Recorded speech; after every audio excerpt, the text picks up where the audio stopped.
Hi there, friend. My name is John Werner. I used to be a part of the largest cult in the United States. After studying the Bible, Christian history, and ministry, I set my sights on confronting the problematic nature of white evangelicalism in the United States. In 2019, I published my first book as a first step in addressing the subtle issues of this complex system. This podcast will continue that work under the same title. Welcome to The Cult of Christianity.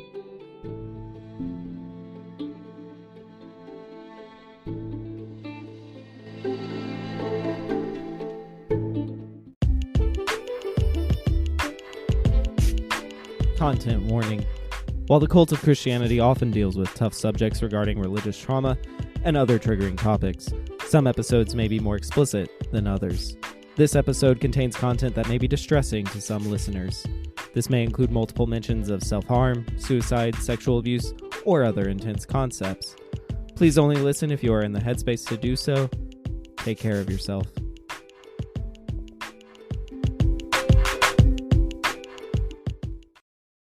I hate talking about sex in any serious way. I avoid vulnerability in this area through lighthearted innuendos and purity culture platitudes. I am inexperienced in all the worst ways and was a perpetrator and victim of negative behavior in this department when I was a Christian zealot. My sex life sucked when I was married, which I take plenty, if not all, responsibility for.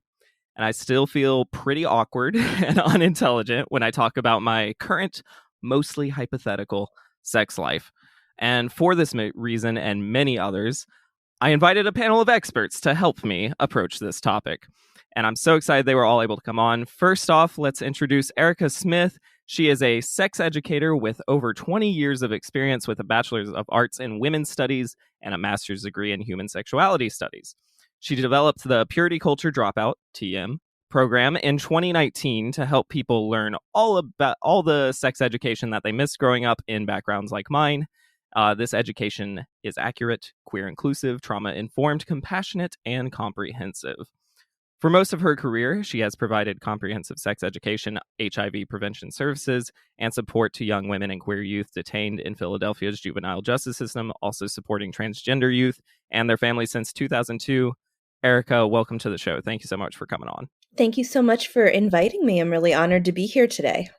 Yeah, no, so glad you're here. We also have Melissa Spiers, who is an award-winning author and screenwriter who placed first in the 2021 Book Pipeline Unpublished Manuscript Competition for her upcoming memoir, The Glory Hole.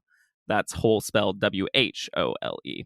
She has also written for Huffington Post, Forbes, The Wall Street Journal, and MSN Magazine.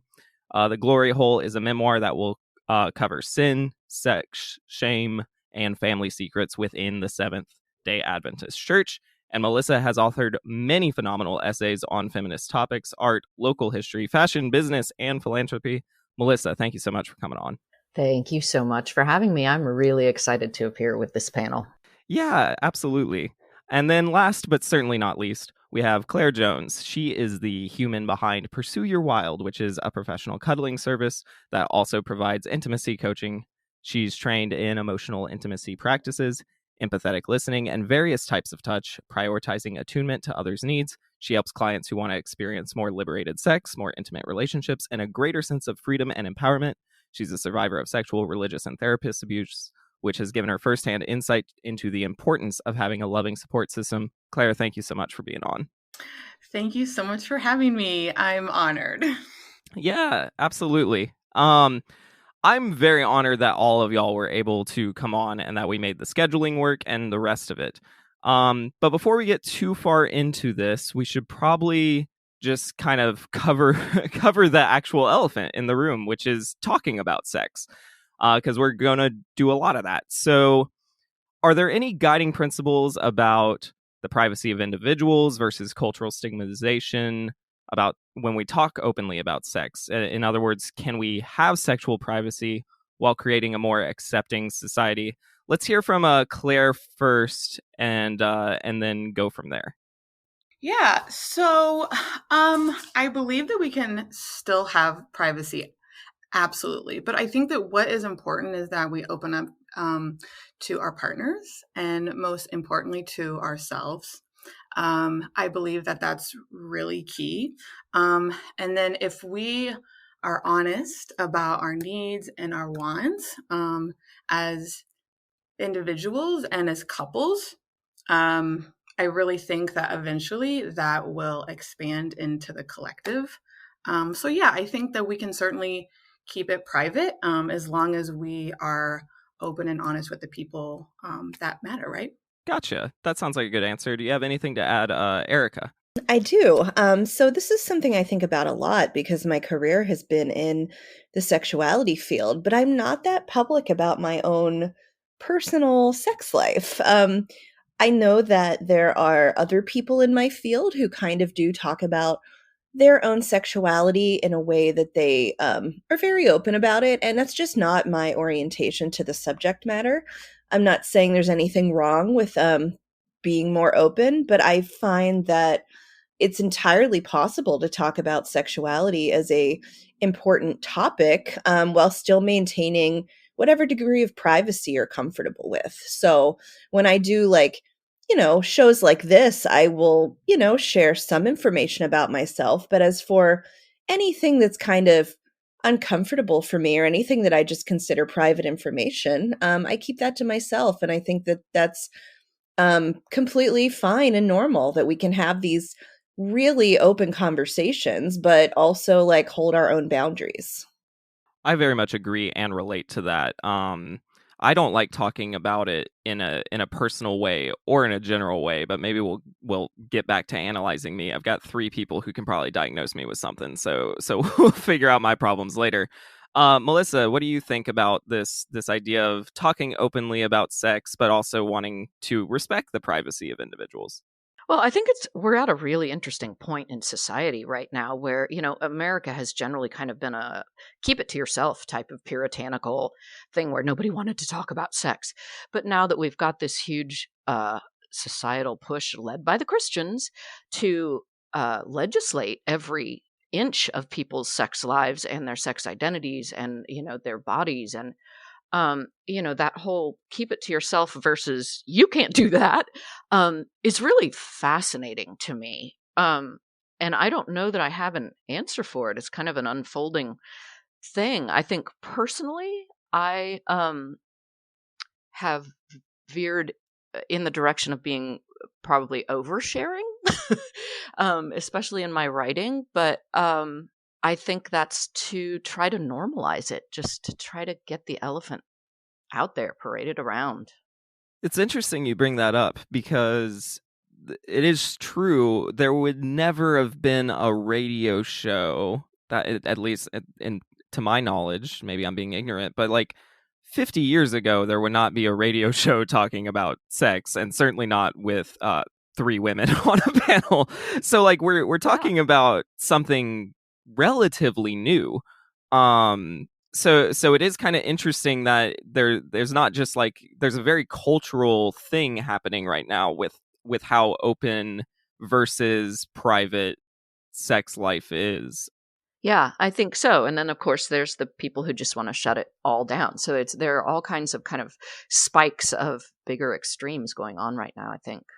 Yeah, so I was going to say for me personally, I'm extremely open on my socials, in my, just in my life. There's really nothing that I hold private about my sex life. And so I definitely think that's a personal choice. But for me, it has helped me to fully embrace who I am. And I'm able to kind of have it reflect back to me.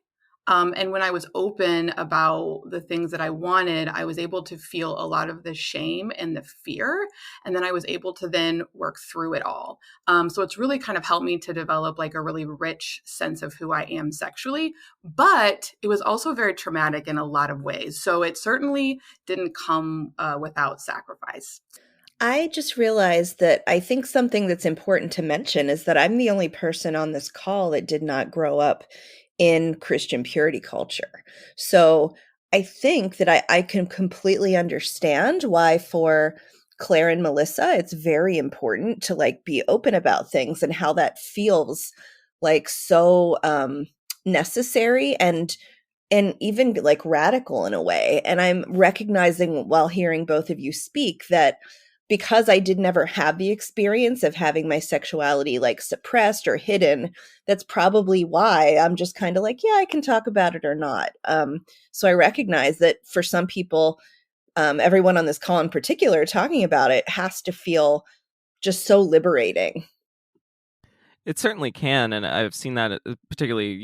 I think typically non cis men suffer the most in purity culture environments. Not to say cis men don't suffer in those environments, but what's interesting is I've had a slightly different reaction where like um because it can be a shame thing, but it can be a privacy thing. So I grew up in a home that was not super into purity culture, but I grew up going to churches that were.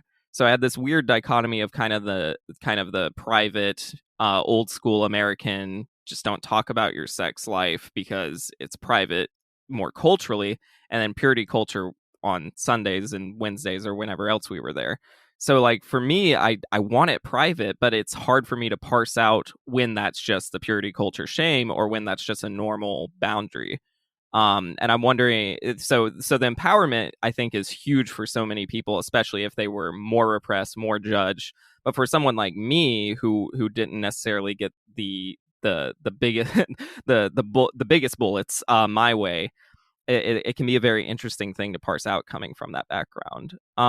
Speaking of just culture in general, let's stay on you, Erica.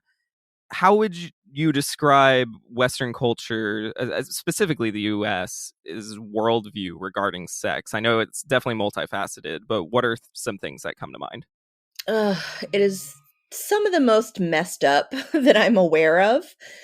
So one of the things that I love to explain to the people I work with is that America, even if you didn't grow up in a church environment, is steeped in purity culture, and that the folks who came to this land to establish the United States, the like white Europeans who came and colonized this land, brought their sexual values with them. And they were horrified to interact with the indigenous people who lived there because they had very different sexual values than the Europeans did. And there's like written documentation of like, I remember specifically a preacher in the colony of Virginia talking about how like he couldn't believe how unashamed of their nakedness the people were. He couldn't believe all the sex they had for pleasure, and that you in certain indigenous communities you like didn't have to have sex only with your spouse. The gender roles were not as rigid as they were in European culture. So there was, the people that came here and founded this country brought with them incredibly puritanical views on sexuality and gender roles. And they began to promote those while also like completely punishing and discouraging other expressions of sexuality. And that would include like queer sexuality as well. So that is kind of the foundational stuff that America is built on. And one of the things that I did in graduate school is I went to several different European countries: Germany, France, the Netherlands, and Belgium. And we studied why their young people have such more positive sexual health outcomes than young people in the United States of like similar educational and socioeconomic backgrounds. And it is purely because in those countries I just mentioned, their attitudes about sexuality are so much more matter of fact than Americans are. And they don't allow religious influence in their policy, like their state policy. So the young people in those countries have lower rates of unwanted sexual health outcomes, including abortion, sexually transmitted infections, teenage pregnancies. And it's not because they're not having sex. It's because they're getting sex ed. They're being spoken to matter of factly about it. Their parents normalize it from the time they're small children. And the government public health policies are not influenced by the churches like they are here. So I could talk about this one forever, but I'm going to let someone else jump in now. Well, I couldn't agree more with Erica. I mean, it's still entirely puritanical, and Americans have seemed to make this thing about sex, whereas, like she said, it's very matter of fact with a lot of other cultures, European and other. Ours comes with I don't know how to describe it, but a hype, an over, um, it just becomes a thing and not just part of the fabric of being a human. And so then it can be vilified, or it can be, controlled, or it can be all of the above. It can be super glamorized, and it's just a part of life, and it doesn't have any moral weight or weight of any kind on its own. But we as Americans have just stuffed it chock full of all kinds of crap.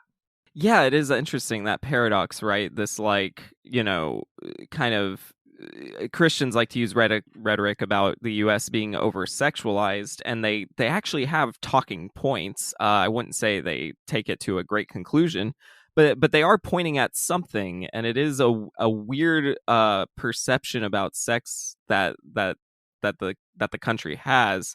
But we would also, like Erica said so eloquently, it's a foundational issue that does come from puritanical thought. And it is not normal for most of history in most places. Yeah, I don't think there's really a whole lot that I can add that won't mirror what has been said. But I know that for me growing up, I lived in a home that sex was very shamed. Um, and there was a lot of phobias around anybody that wasn't having sex in the way that the church taught. I grew up, right, believing that sex was for marriage, that it was hetero, right, and that was pretty much it. And so I didn't get the sex ed that I should have had. And so when I think about just my personal feelings around sex for probably up until my mid 30s, because I really started to only work on this like in 2019, I would say the number one feeling was fear. I didn't understand how to keep myself safe. I didn't understand consent. And then when I was 3, 4, 5, I was molested by someone in my family. And so I think that's a whole other thing, right? Is we have sexual trauma that can really leak into a lot of our sex lives and into our culture. And when it's not discussed and healed, it can really wreak havoc on literally every facet. So for me personally, and I think for a lot of people, sex trauma and a lack of sex ed just creates a lot of fear, right? And then we are running around in trauma response, right? Really just creating just like destruction, I guess. I want to stay on that topic of sexual trauma because I think it's so important. And just so you ladies know, there will be a content warning at this beginning of the episode, so feel free to speak freely in hard terms to hear. But best I can tell, sexual trauma is more common than not. The more I get to know people, the more people I talk to, both Christian and not, from various different backgrounds, and with only increased trajectory. Some of it might be some destigmatization where people are just talking about it more. But it still seems to be very common, people having some pretty intense sexual trauma. So how do y'all think our culture is promoting sexual abuse? Let's go to Melissa. Oh my gosh. I mean, the flippant answer there is, how is it not, right? You can go from everything from the Andrew Tate end of just outright obnoxious, horrible, just vocally embracing child abuse and sexual abuse, to just the really subtle, advertisements in women's magazines where women are in subservient positions or whatever. I mean, it's endless. And I do think that it's always been there in our culture, certainly, and it's being talked about more and outed, which is a great thing. But I I kind of wonder also if we aren't if it isn't happening more just because of it's so part of the saturated fabric of our culture. I wanted to applaud when Melissa said, "How are we not?" That is right on. One of the things that comes to mind for me is currently this country is having a massive political backlash against any kind of sex education for young people. And this is something that I've faced in my work, and it's a really scary environment when people are comparing those who want to teach children about consent, bodily autonomy, and relationships to groomers and pedophiles, when in fact, teaching children about consent, bodily autonomy, their anatomy is a protective factor against child sexual abuse. And the way it has become so twisted and turned around is maddening. I mean, to truly like make a dent in this problem, one of the things we can do is talk to our children openly and talk about, these are your rights as a young person, and this is who's allowed to touch you, and this is who you tell if someone does, and these are your body parts. And denying kids that information makes an environment in which sexual abuse can thrive. And unfortunately, we know that's true in a lot of like religious communities. So, yeah, it's a thing that I find like so disturbing about the current state of like sex education in this country. Yeah, that lack of sex education is super huge, right? One thing I tell people a lot, and I've said this on the podcast before, that I think I was 20 years old before I heard the word consent. And that's scares me, because it's very frightening. And one of the things I focus on a lot I obviously have a podcast called The Cult of Christianity, and one of the things I've noticed is in cult like environments is that not only are victims groomed, but perpetrators are groomed. And sometimes it's very accidental, sometimes it's very intentional. Um, Erica, have you in your work seen like anything like that where maybe in a patriarchal system like purity culture, that men are like not taught sex education and then end up being perpetrators of abuse, and then they and then they're like realize later, oh my gosh, like I had no idea.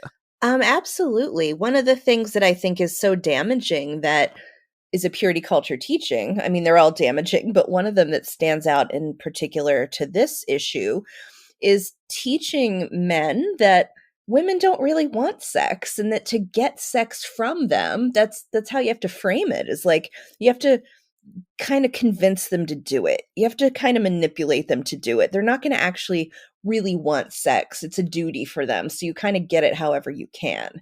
And learning that is so damaging. And if that's what you're taught from the time you're very small, it's so clear to see how there will be manipulation and consent violations happening, like pressuring and, kind of badgering someone into having sex. So that's absolutely something I've heard about. Yeah, there's almost an obsession to it. How about you, Claire? How have you seen this kind of cultural promotion of sexual abuse play out? Oh man.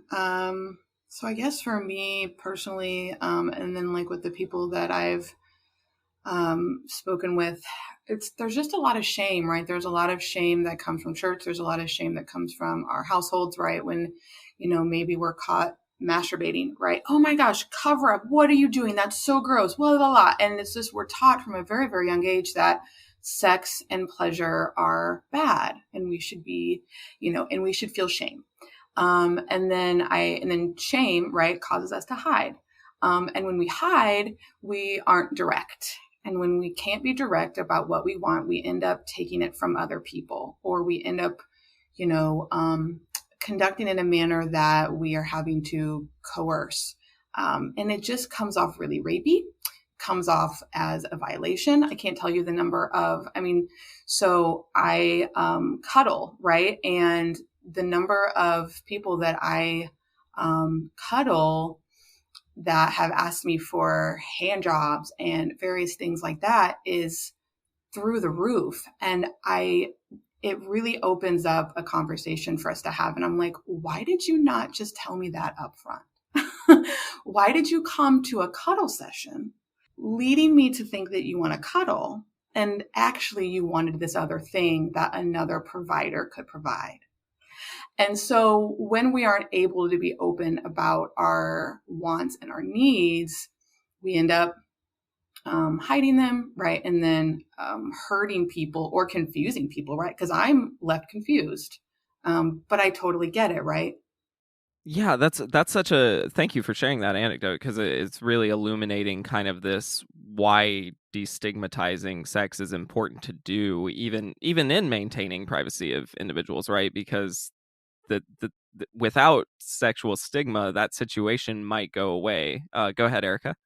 I wanted to chime in there. Claire, I'm so sorry that happens to you and also not at all surprised. I get similar inquiries from men where it's almost as if they're trying to trick me as a sex educator into providing sex work. And I say to them sometimes, like, you can hire someone for this specific purpose. Like, if you are looking for someone to like show their naked body on camera with you, that is not going to be me. That's not what I do. There are plenty of wonderful people who do that service who would happily have you as a client. And I believe you're totally right that stigma prevents people from just asking for what they want. So instead, they're like, how do I trick this provider of another service, whether it's a professional cuddler or a sex educator, into actually giving me what I'm too afraid to ask somebody else for? Yeah, well put. And I think that also plays into sex education of kids, right? Because they're trying to figure out the world, and when they're learning, like I think about me a lot because because I'm so why who else should I be thinking about? And what I've come to learn is a lot of growing up, I didn't have a desire for sex on my own so much, which is it played out later in life where I'm not the most sexual person I know. But I thought I had to play the game that we're talking about, that like, I had to get married, I had to find a wife, and in order to do that, I had to be sexually appealing to them, but I couldn't say I had to be sexually appealing to them. So there's this sort of dance I was playing that was like a script that was so inorganic and so unnatural. And it caused obviously a lot of problems in my adolescence, in my young adulthood. Melissa, what when you contemplate all these things, do you think that it's just a lack of sex education, or do you think there's also more going on? Boy, I don't know that I can add too much more than what Claire and Erica said. I do think it starts with the sex education, um, and and I don't know how we deal with the shame part, because I think that is, we can't discount how huge that is. I think that's, as Claire and Erica pointed out, that's why these people are trying to trick another provider, because that's somehow more socially acceptable, or more, they just can't go there to be direct and hire a wonderful sex worker who would be happy to provide what they're really looking for. So the shame thing is just enormous. Well, it is interesting, right? Because in that scenario, it's not like they're unwilling to pay for sex. That's not like their hang up. The hang up is I don't want to pay for a sex worker, which I think points to a very clear bias we have as a society. Let's take a step back from just the abuse though and think about sex more generally. It obviously has a biological purpose, but ideally it's fun, it's pleasurable, it's a good time. Do y'all think that pleasure is sort of an evolved quality of sex? Has it always been a part of the equation? Because I get kind of confused, especially in my purity culture brainwashing, about why I don't why it seems like a chore to me sometimes, something like that. We'll start with Erica. I was chomping at the bit to answer this because it's the opportunity for me to share one of my favorite sex facts ever, which is that in every mammal species, the female of that animal has a clitoris. So sexual pleasure is something that is possible in all kinds of different creatures, not just humans.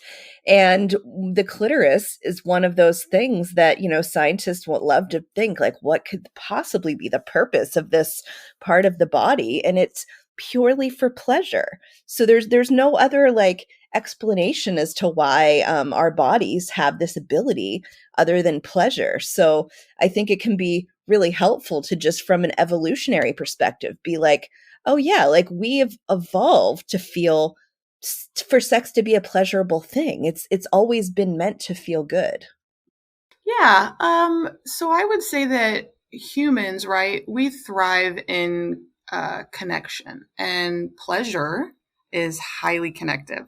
I know that when I'm having sex and it feels great, I feel incredibly close to my partner, right? And so I think sex is another way that we create connection and that we thrive as a culture. So yeah, I think it's probably always been a part of just being human because as humans, we really thrive in that space.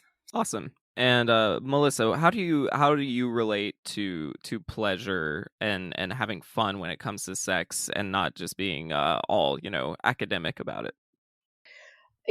I definitely think that pleasure is part of the fabric of sex. Certainly, it's not something that's evolved. It is just part of it.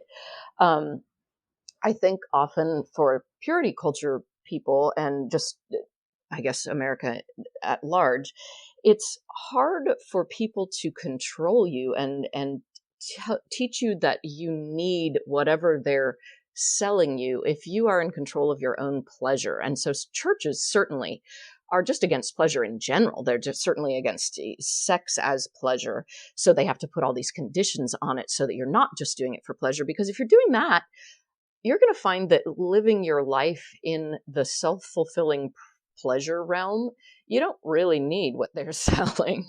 So I think part of, for me anyway, how that affected me growing up in purity culture was, but it was where sex never equaled love to me, because pleasure was so wrong and sex was so wrong, and it became this thing that was other than me and other than my body. And so it I, that was, I think, the lasting problem for purity culture for me was the disconnection between pleasure, sex, and love. Yeah, it's so interesting when you bring love into the equation too, right? Because you can obviously have sex and hate the person or love the person or feel neutral to the person, but it can also be a very intimate, euphoric, best thing ever type experience, and it can also be the worst thing ever kind of experience. And I'm wondering how much of that is cultural and how much of that is innate in the act itself, the vulnerability of being naked, of being in a private space, of being wholly you, or also just what culture has attached to it all. That's sort of an interesting angle of approaching sex. Another thing I was thinking about is how we were I took a when I was at Bible college studying to be a pastor. I took a marriage and family systems class that was decent. I mean, was not the most horrifying things I've ever heard from Christianity by any means. But I remember the professor putting on the whiteboard sex and then putting the four purposes of sex and ranking them, and it was like glorify God was first, of course. We always gotta get that one out of the way. Then it was like loving your partner, your spouse, what they would say, loving your wife or husband. And then it was procreation, and then it was pleasure. And it was very clear that it was put in that order. I just want to hear y'all's reaction to that kind of education I just received at the Bible class. Wow. Actually, one of the things that I love to do with with students and clients is like brainstorm all the many, many reasons that people have sex, and glorifying God is not ever on my list. It's everything you can imagine otherwise, like connection, love, pleasure, fun, purely as a physical release, sometimes for capital gain if that's your job. Like there are lots of things that sadly were left out of that list. Yeah, so to me it sounds kind of kinky, like glorifying God, right? Like I think that's um it's it's horrifying to me that that is like number one. And the reason that I say kinky is because I am a very, very kinky person, and a lot of the kinks I have are around religion, God, and some of the many ways that I was taught about sex. Um, and, I've seen memes that talk about just that, Christ is always watching, right? and and I think for me, and I know other people, it's created like kind of a sense of maybe exhibitionism, right? Or voyeurism. And so I don't know. When I hear that, I just think, that is so kinky. That is the number one thing, and it's just kind of weird. And I can't logically understand how sex would be glorifying God, other than if it were in like a kinky right state. So anyway. No, that's an interesting point, right? Because, hypothetically, in that theological system, everything you do glorifies God. So it's weird to point out that there's something extra going on when you're having sex. And I think it is almost like, even if it's not a sexual kink, almost like a religious kink, in the sense that it's like, oh, the only context I know pleasure in is in my religion because I'm told that's the only place there's happiness. And so, since I'm having fun while having sex, it must be glorifying God. It's almost like a chicken and egg type thing that ends up happening. Yeah, and what do y'all think, just in general, about the idea of ranking reasons for sex? Go ahead, Melissa. Oh, there you go. That's what I wanted to actually address. Was I'm actually shocked that that pleasure was up there in that ranking at all for a religious class. I mean, when in our classes, marriage and family classes in Seventh-day Adventist high school, we were very much told that women don't enjoy sex. It's not a pleasure thing at all. It's a duty, and it needs to be provided on demand. And if you don't, you're failing your husband. Um, and I don't think our teachers would have ever, maybe they would have taken the boys aside and said, he, yes, it's fantastic when you get your wife to have sex. But as far as the overall message, pleasure was not in there at all. I think that's a good point, especially because, I will say, in most of my education at Bible college, the professors were much better than most of evangelical culture about communicating certain just truths and realities.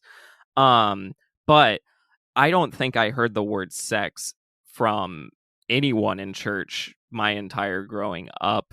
And if I did, like in youth groups or whatever, it was exactly what you're describing. That kind of teehee, y'all are gonna love sex. Girls, it takes them a while, or like, after a few years, they might get some pleasure out of it. Like I do remember hearing stuff like that.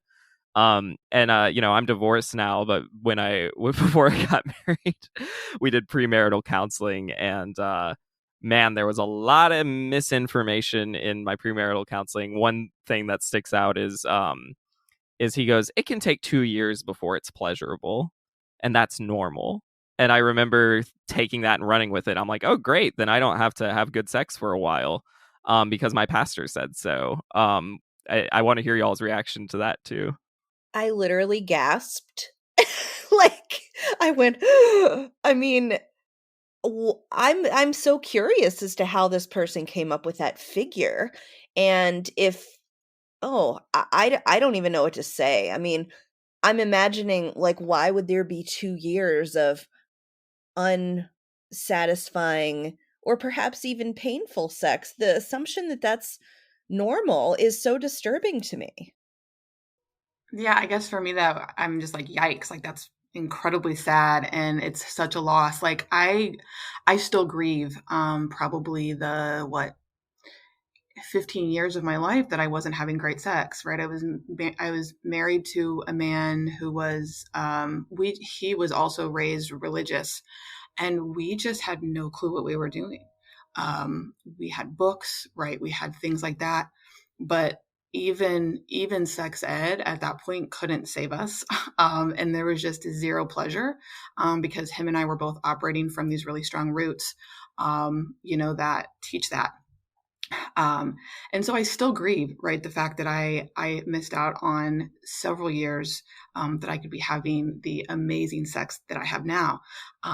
So I feel like I'm kind of like always making up, right? I'm like, man, how can I have like more sex, better sex, right? All these things, because it's such a loss, and I feel terrible for people that are still in that mindset and that just don't know how to have great sex. Because when you figure it out, it is like yes, right? But you have to really move outside of those.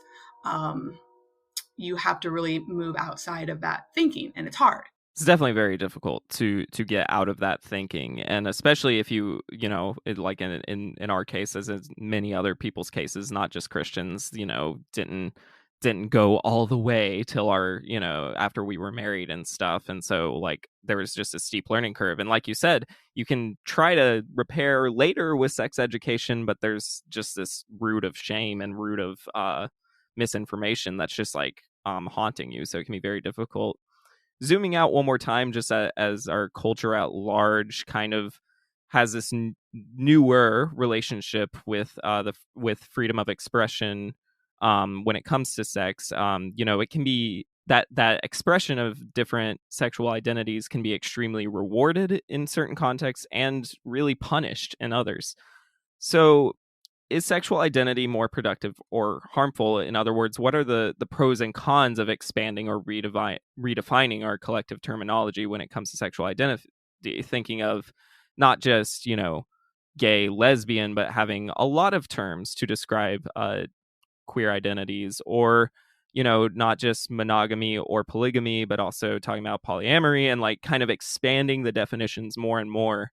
Can there be any, I've talked to some queer friends about gatekeeping and some problems there, but in general, what do y'all think? Is this a good thing that's happening? Is it a good thing, but here are some dangers? We'll start with Melissa. I mean, I think it's an overwhelmingly great thing, if we're going toward it as a society, uh, fully and embracing it. I mean, the problem is that when there are more identities that are identified and the people who don't like them, then they've got a label to throw on. I guess that would be considered a negative. But as far as for all of us who just want freedom of expression and sexuality in life, I love that I'm learning every day that there are new angles and new terms and new manifestations of identity. I just find that so exciting. Um, but I do think it possibly gives people who don't want that freedom, a handle to beat people with, I guess. And I don't know how we prevent that. Yeah, Melissa nailed it. I think so. I think for a long time we had a very small menu, right? There was only a couple things that we could be. And now the menu is rather large and growing, and that's so exciting. I think it's helping people really understand who they are. It's helped me, right? Just to kind of try on a lot of shoes, right? Or, hats. But it definitely opens up a door when we begin to label ourselves. It opens up a door for us to receive hate, when we wear that label. And when we don it, people can see us, and we become a target for hate and really, really terrible things. And so, I don't know how to have one without the other. Yeah, this is something I spend a lot of time thinking about. So I'm a queer person who came of age in the 90s when there weren't a lot of labels, there were just a handful. And I work with young queer people now who are um, young kids, like kids that are in middle school. And the amount of new terminology can be quite overwhelming. And when I do trainings about LGBTQ competence, I always tell folks, like, you're going to hear words that you've never heard before. It doesn't mean that you're out of touch. It doesn't mean that you're old. It just means that language in this area is growing in ways that it never had before.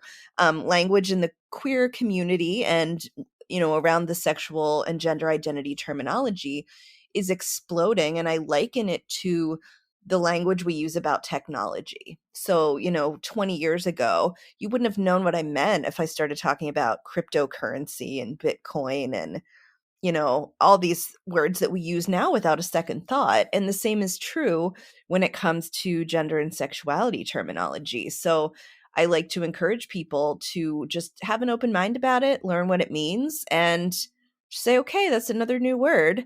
The pitfall that I experience, that I see the most, is when younger folks hyperfixate on which identity word fits them the best, and they become like so anxious about it. And I do not think that is productive. I do not think it's useful. I think that when it comes to finding an identity word that feels good to us, we can just, pick one that fits. And if it doesn't fit at a different time in our life, it's okay to discard it. But I do talk to a lot of people who are like, but I'm not sure. Am I arrow ace? Am I just ace? Am I gray ace? And I'm like, maybe all that doesn't matter so much as that you're just comfortable with who you are. And so I just want to throw in there that, like, one of the downsides that I witness is people getting so worried and hung up and feeling like they need to pick a category and pick a micro identity just because that word exists. I work with kids in different contexts. Right now I'm a football coach, and this is something I've seen too, is just this identity shopping, right? Which is, again, a very normal adolescent experience, right? To kind of, like, even if it's not in regards to sexual identity, it can be, or gender identity, it can be, just like in my era, it was, am I emo or am I seen? Like those kind of terms. It's a very normal adolescence thing, but you're right, it does come with these, like, anxieties about it, and these really living for others, and that's what I wonder sometimes in this evolving language. And it does seem a little bit like it's kind of the crypto analogy is very interesting, right? Because in some sense, crypto is so socially constructed, as are in some ways sexual identities. This is just words we're using to describe things, but we need those words, and we definitely need some words when it comes to, like, legal rights and stuff when we have those discussions. But there it does seem like almost like an overgrowth moment that will eventually kind of get pruned a little bit, and maybe our language will get a bit sharper. But what all of you have pointed out accurately is the biggest problem is just a shame, right? The biggest problem is the lack of freedom to have those expressions and to change it later. And because there are nefarious people, and it breaks my heart, who the second someone says they're this and then they change their mind, want to jump all over them and say, well, you said, take someone maybe in high school who, believes they're transgender their sophomore year and then detransitions by the time they're senior. That person's going to get some ridicule from very hateful people when they don't need that. That doesn't do anything for them, and it's pretty toxic. So yeah, culturally, I think there's some good happening there, and it highlights some of the bad that just is so foundational in our culture. Hello, listeners. My name is Casey, host of the Cult Vault podcast, a long-format interview-based show that focuses on cults, high-demand groups, captive organisations and more. Each week, I interview a different cult survivor who brings a story of coercion and exploitation along with their own fight for freedom. With nearly 200 survivor interviews from all over the world, you can also find deep dives into infamous cults, interviews with leading experts in the field, and understand more about how cults exist all around us, and none of us are safe.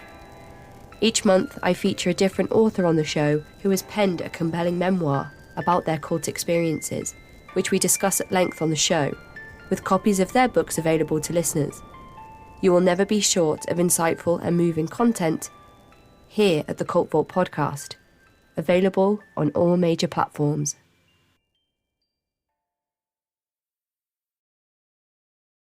So, moving on to, we've talked a lot about purity culture kind of at large and in a foundational way. Let's transition to Christianity specifically, mostly concerned with kind of the white evangelical variety, but we can also talk about some of the more progressive and off-kilter unorthodox Christians as well.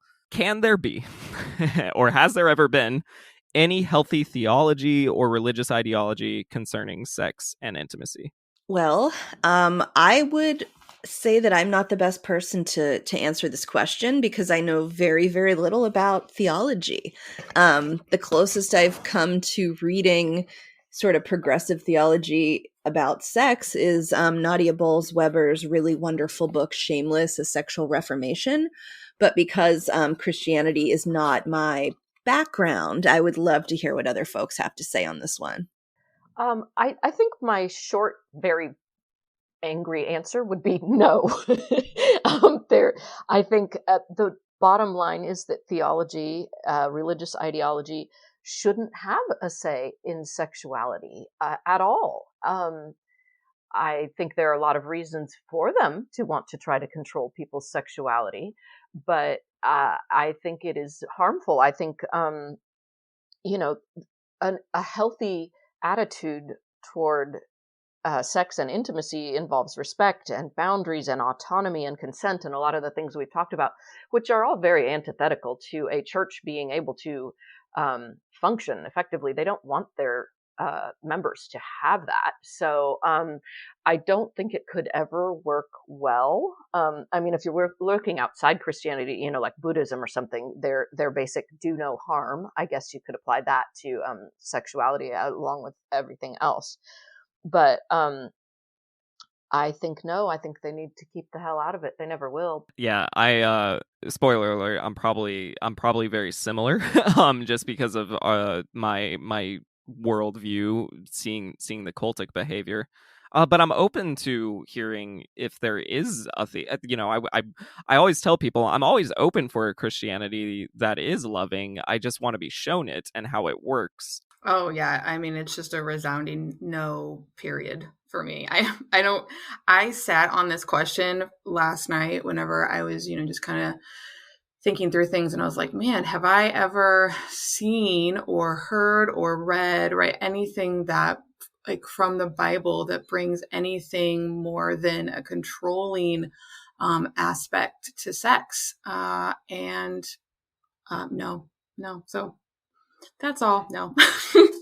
Yeah, well, but then there are certain denominations. I mean, definitely with evangelicalism, I think we all are like, no, this is Puritanism light, if it's even light. But when it comes to like maybe some of the more progressive versions of Christianity, like a Christianity that might have a queer pastor, or something like that, can they still run into problems? Go ahead, Erica. The thing that I am thinking of now is the Unitarian Church. They have an incredible sex ed curriculum called the Our Whole Lives curriculum.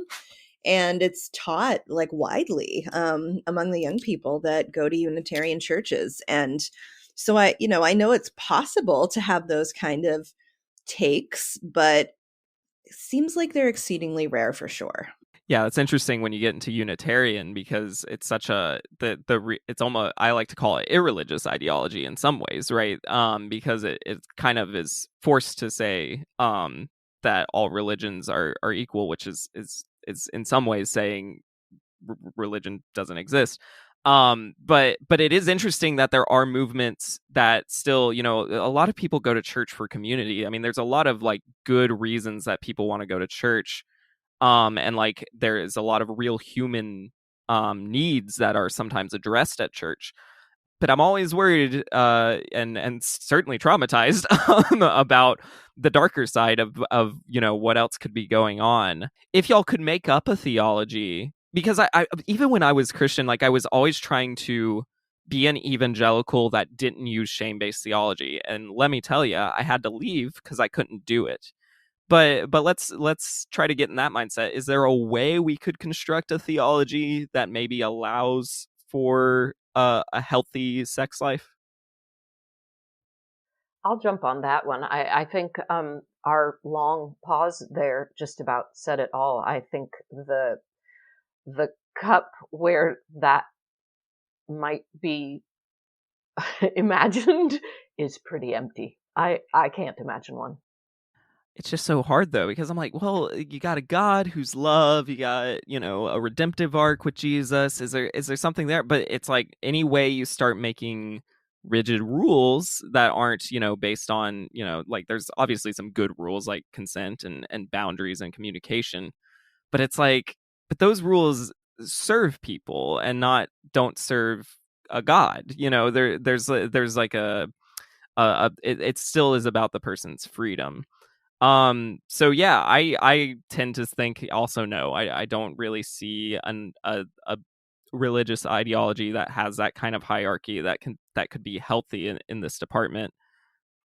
But what's interesting though is there are a lot of movements right now within, the kind of deconstruction evangelical movement that are keeping Christianity, but are much more progressive, affirming, and open-minded regarding sex. But they're not impacting the US. They're not backing bills. They're not, this is a relatively small group that's not able to break through the power of evangelicals.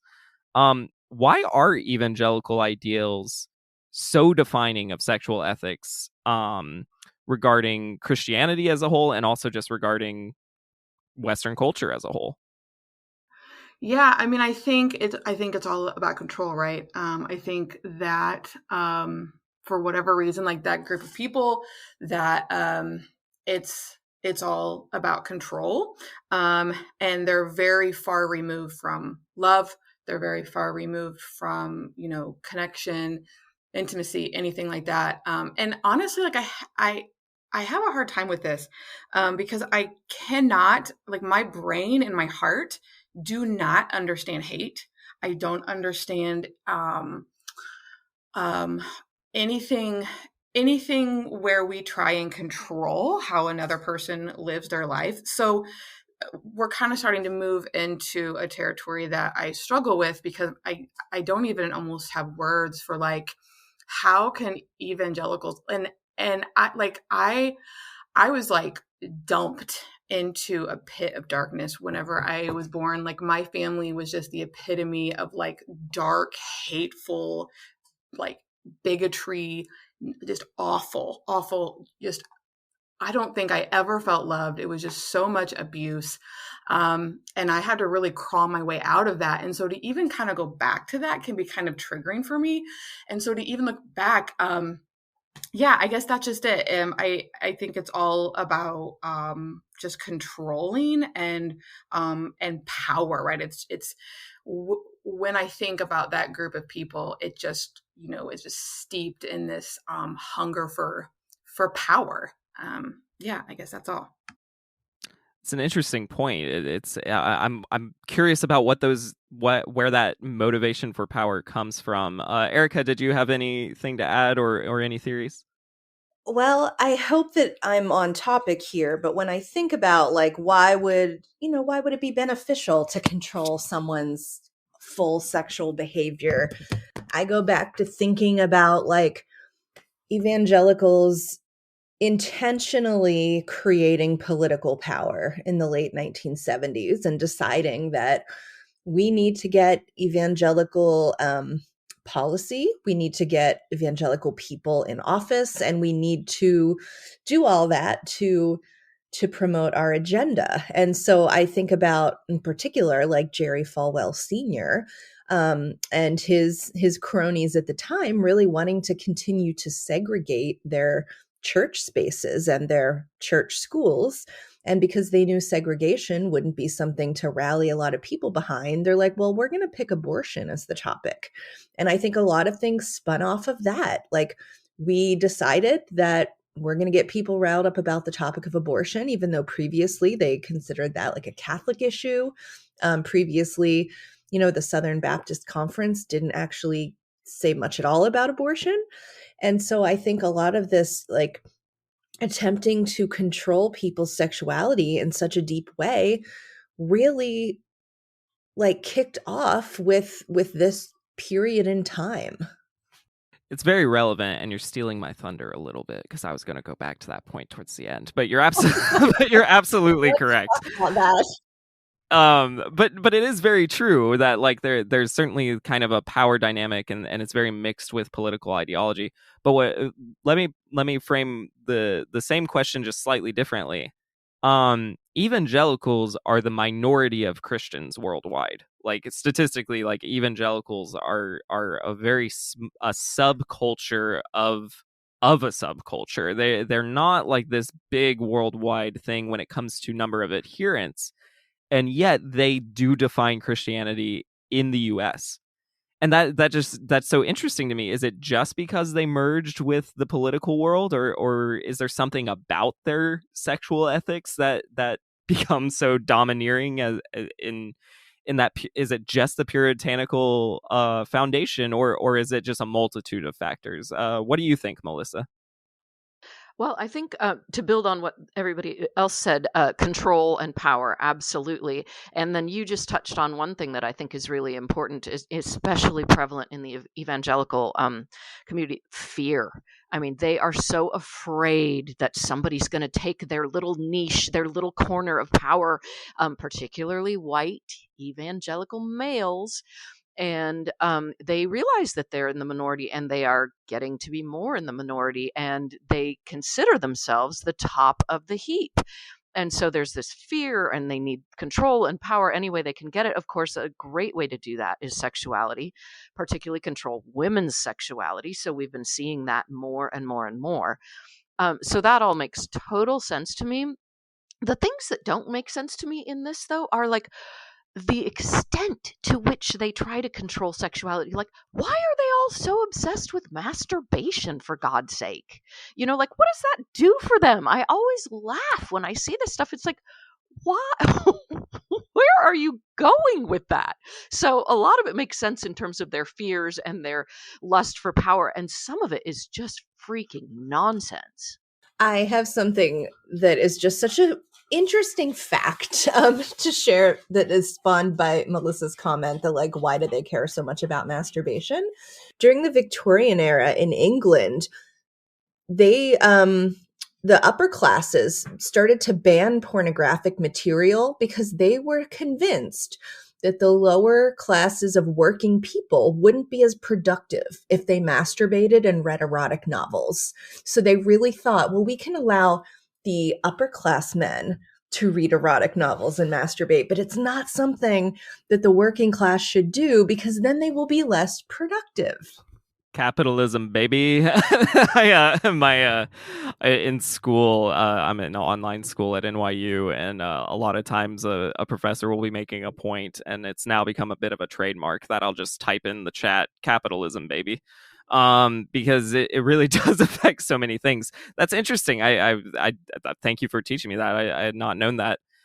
It's also interesting, just while we're on the topic of masturbation. I was fully convinced it was, well, I did that weird parsing that a lot of Christians do in their mind, where I'm like, oh, masturbation's not sinful if you don't have sexual thoughts while you masturbate. And then I don't actually, I mean, I guess that's technically possible, but I've never succeeded in such an endeavor. And so, but I remember when I was going to see a relationship coach with my very soon to be ex-wife, she just casually said, well, masturbation's not a sin. And I kind of had a deer in the headlights moment of like, what? And then I went to the Bible, and then I was like, wait, the Bible doesn't say anything about masturbation? Like, what? And then I was like, why was I under this impression from every Bible college professor, every Bible college student, every church I ever went to? Where on earth did I get this then? Which also leads into another question. Can the Bible even address sexual ethics when it comes to our modern society? I'll take that one right off the bat, because I wrote a little note next to that question that said, no, ha, ha, ha, ha. which kind of sums up what I think. I mean, the Bible is full of so many egregious sexual transgressions, rape and incest and absolutely everything. So if people are referring to that for the source of their sexual ethics, I mean, good luck. And can I just say, like, and maybe I'm alone in this, but I feel like just using the Bible for anything, for any type of a reference point, why are we going backward? Like, aren't we trying to evolve? Aren't we trying to move forward? I'm like, burn the goddamn thing and let's just start over. Like, it to me, it feels like such, it's just pulling us backward into some like mystical time frame where like a lot of people aren't even sure if it was written by, I mean, like who and when and where. Like it's for me, I remember growing up, there was no solidarity in anything because the Bible, I got a million different interpretations of the Bible and who wrote it and when and where and why and how come. And it was just this, there was no solidarity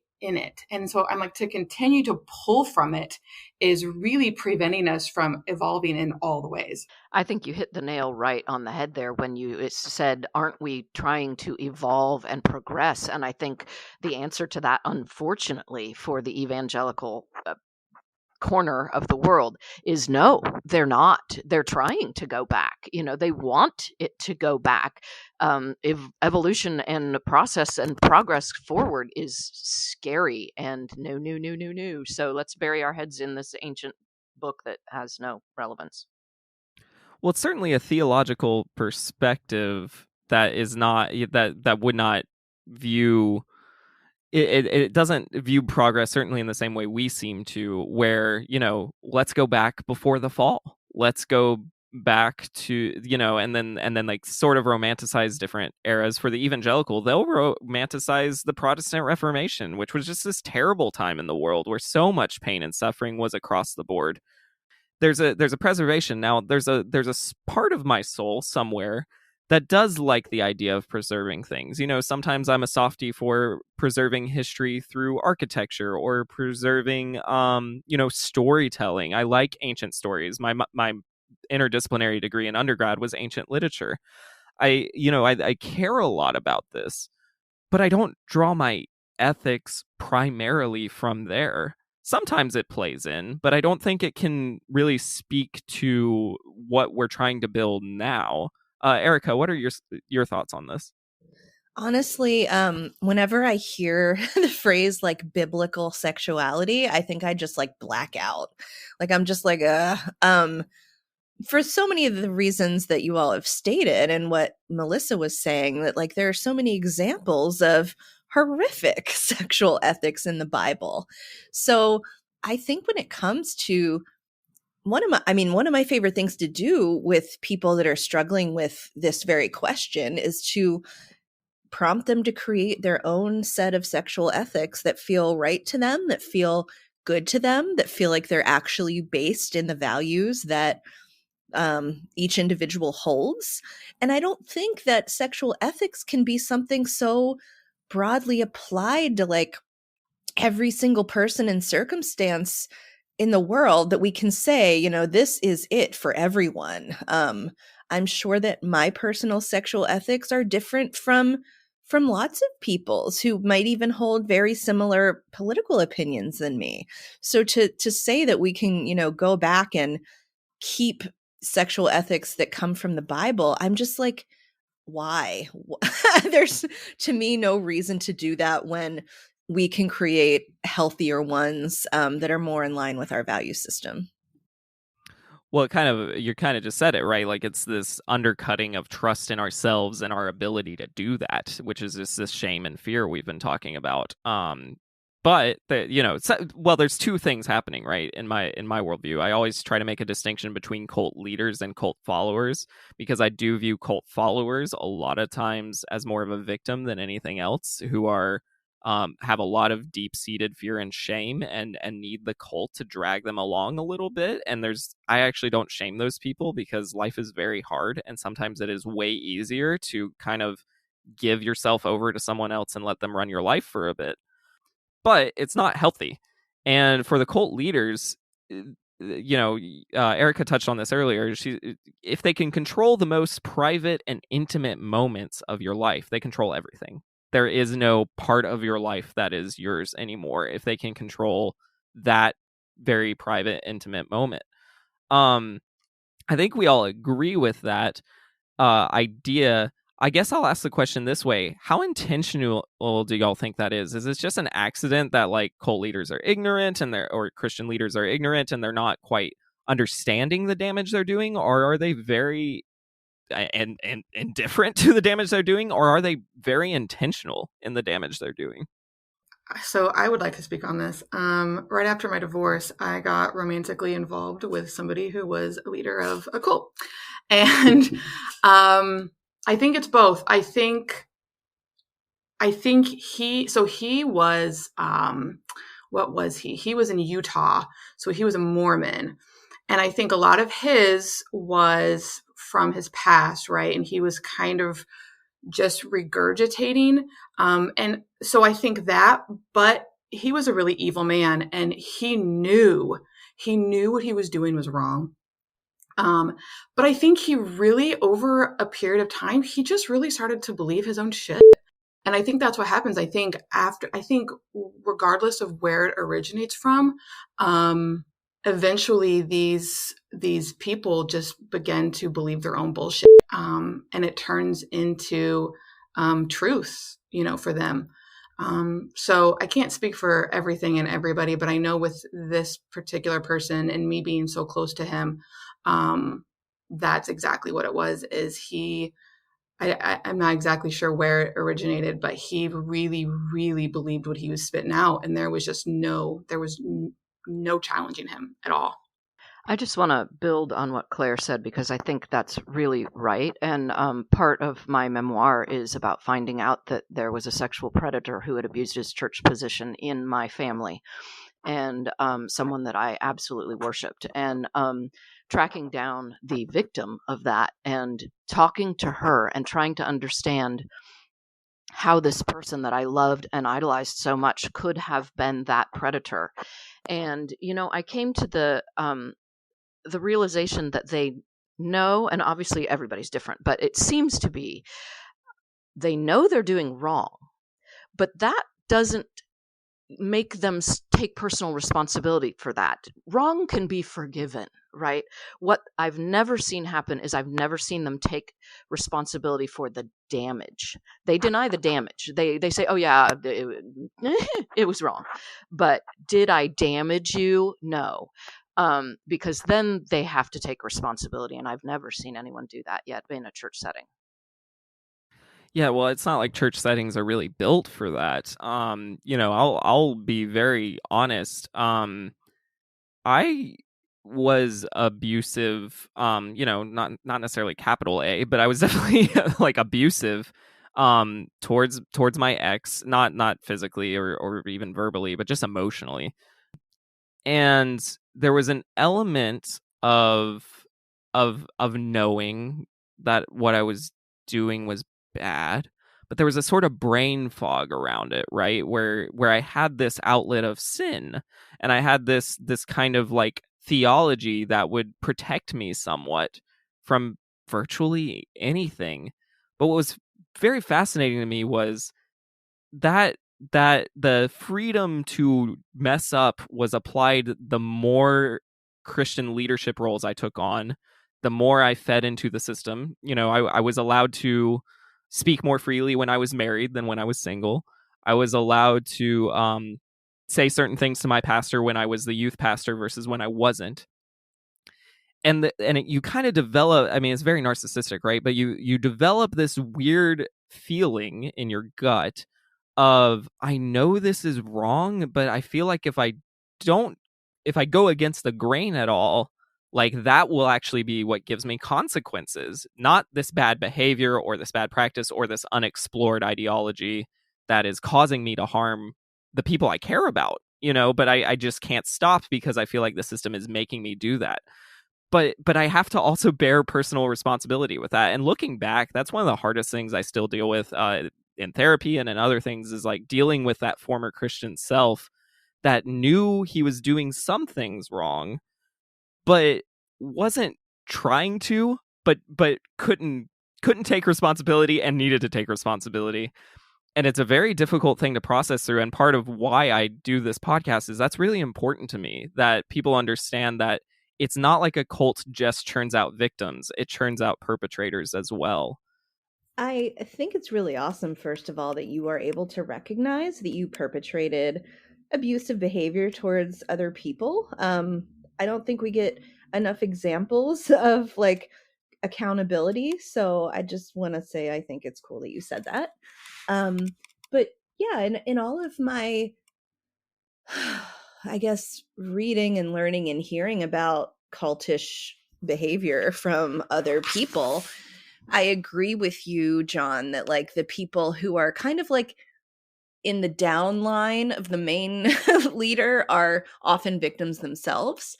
But there's a place for some of the most like abusive and harmful people to hide in power structures like this. So I believe they attract that kind of person, because it's a safe place for an abuser. Yeah, I guess that's all I would add. I've wrestled with that specifically, whether the cult just hides abusers or creates them, because just my personal experience, I've seen it create more than it's hidden. But what I am seeing is, with a lot of cultural development right now, that it does seem to be shifting a bit, because the cult's getting worse at creating abusers because so many people are leaving and saying, I'm not going to be a part of this. And so now they are kind of flocking. I mean, that's why you see someone like Trump very like supported by evangelicals, because they were like, hey, he might be our best chance at power because our church pews are empty. And so we need to start readjusting things. And we see it with with Joel Osteen embracing Kanye West. I mean, we're seeing kind of crazy, nonsensical things that 20 years ago we would have been like, what? But it actually makes sense when you realize that the cult is about power and is about controlling people, containing people, and really having success in a power mindset and not spiritually nurturing anybody. The best I can tell. Claire, did you have any other thoughts too? Yeah. I mean, just from my personal experience as a child, like in our home, hierarchy was definitely right a thing, and my dad was power, right? He was like him and God, and so as a victim in my house, there was no like I didn't really feel like what was happening was wrong. So I think there is that can kind of play into it too. Is um, the the hierarchy, right, can kind of create this sense of like the victims don't know, so they don't know to hold their perpetrator responsible, right? So when you don't have the victims coming out, you don't really have the the perpetrators aren't responsible for really anything, and that's created, right? That is intentionally created. I really believe that in our home that was intentionally created, because my dad wanted that power, and he had it, and for years I didn't even know that I had been abused. So I think there's that component too, where victims of these perpetrators don't even really know that anything was ever wrong, so it just continues to keep happening.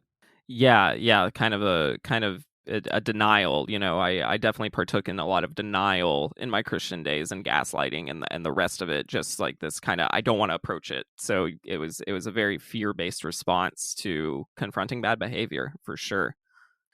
Let's start with Melissa. For people like me who fluctuate between apathy, obsession, and shame surrounding both, my sexual experiences and even sometimes my worldview, it's pretty much all directly linked to religious trauma. Where do I start in tackling this issue, especially with someone like me who has had some pretty negative therapy experiences, or negative sex coaching? Even approaching that topic feels kind of gross to me. Where do I start? And that is such a huge, huge thing to kind of wrap around. I love Erica's idea of writing out what your sexual ethics are. Really, well, first I would start with deconstructing your religion, and I didn't do that when I left the church. I left the church at 18. Like, I graduated from a religious high school, and man, I was out of there. And I congratulated myself for decades thinking that escape equaled being cured. I was healed, and I didn't want to think about the church ever. So, and then I realized, much later in life, that I had been still perpetuating all of these deeply buried beliefs in my sex life, so I think starting with deconstructing your religion is the important kickoff for that. But then, of course, you have to define your sexuality, and how do you do that?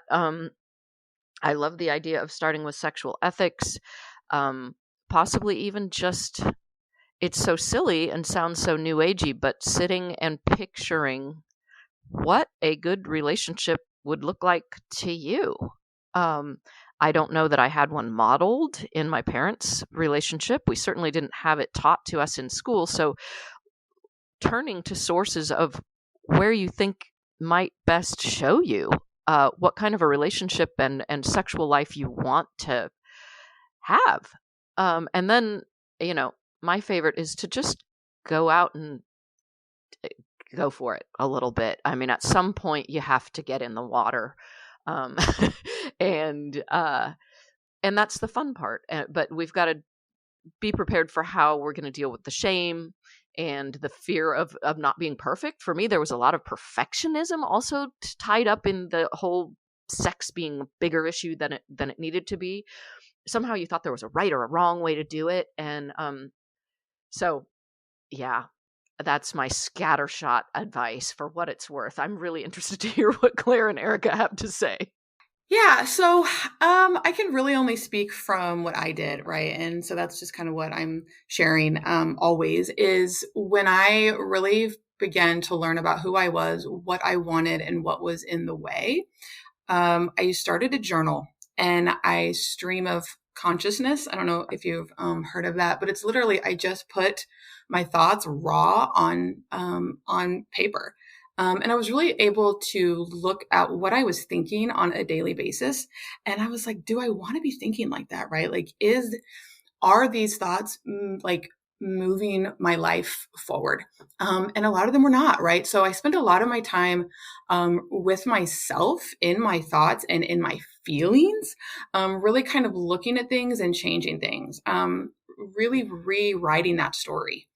And it took a lot of effort. It took a lot of time. But that was probably where I started. And then, yeah, Melissa said it. Just go do it, right? That's really, once I felt safe, and once I felt like I wouldn't be in just a constant trauma trigger, right? I just started to go out and explore. I met people and really started just to do the things that I knew I wanted to do. And I faced my fears. I stopped letting fear stop me, which was hard. But yeah, I would say fear and shame were like my top two, right? And I think that those are the top two for a lot of people born into religion. And yeah, so just facing that and not allowing all of that and what comes with it to stand in the way of what you want. Well, just to echo what Melissa and Claire said, I think that there does come a time when, after all of the deconstructing and reconstructing of values, that you do have to just go try things. And when I am working with clients, I describe it to them as like, we can do a lot of prep on this. We can, hypothetically go through every scenario you might encounter, but there comes a time where like the learning is truly hands-on, like, pun intended. Like, you get out there and you will learn more things through experience. And those are things that like I can't predict for you as a sex educator. Like, and hopefully if you have like equipped yourself with more information about sex and gotten really certain in your values, that you will be ready to go out and do that stuff. But that's really what it has to be, is like do the internal work, talk to your friends, figure out how you feel and where you stand on things and what you're looking for, and then just go and get it. I'll also add, there's no timeline, right, on that, because I agree. You don't want to be caught in a trap of just continuing to shame yourself, and that's the reason you don't have sex. But if you have other reasons, like you might be scared of some of those trauma triggers, like that's okay. No one, I one of the things I experienced when I first left Christianity was, I had only been with one person, and everyone was trying to tell me to go have sex immediately, and it was very uncomfortable and gross. And sometimes people just give bad advice.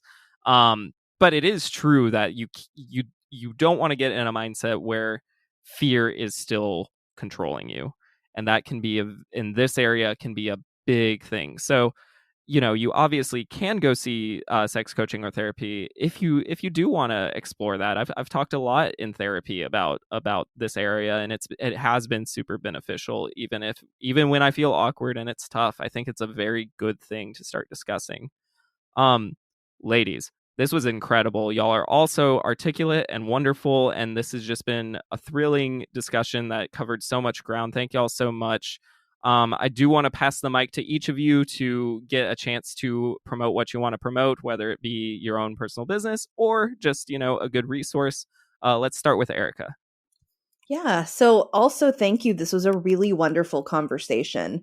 I would say that if you find that you feel like you need resources when it comes to sexuality and navigating sexuality after purity culture, I'm happy to share that I have, I work one-on-one with folks. I do long-term work with people or individual consultations. And I also have a lot of very affordable resources on my website.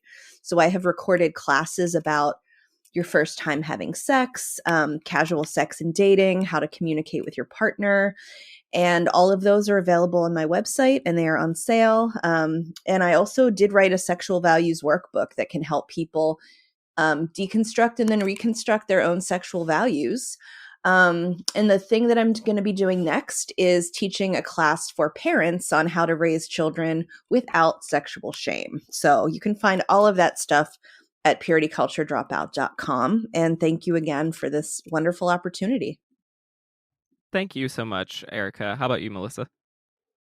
Yeah, I am basically, my memoir is probably of the most interest to this listenership, The Glory Hole, WHOLE.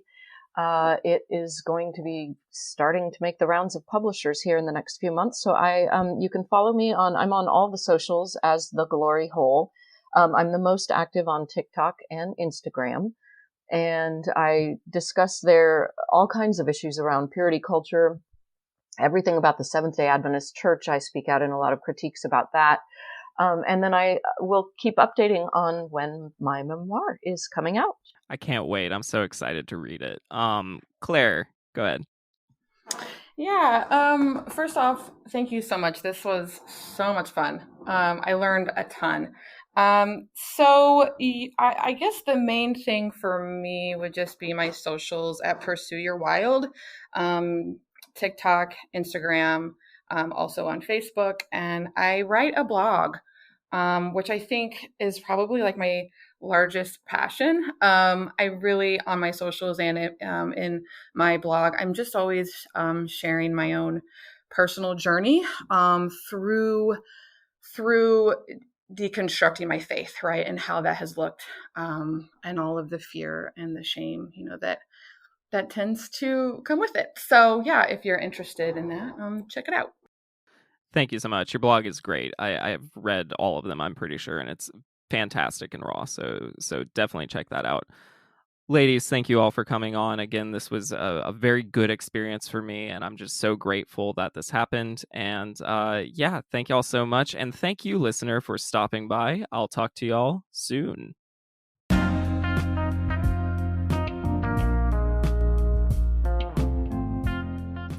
If you'd like to learn more about this podcast or other work I'm doing, go to thecultofchristianity.com.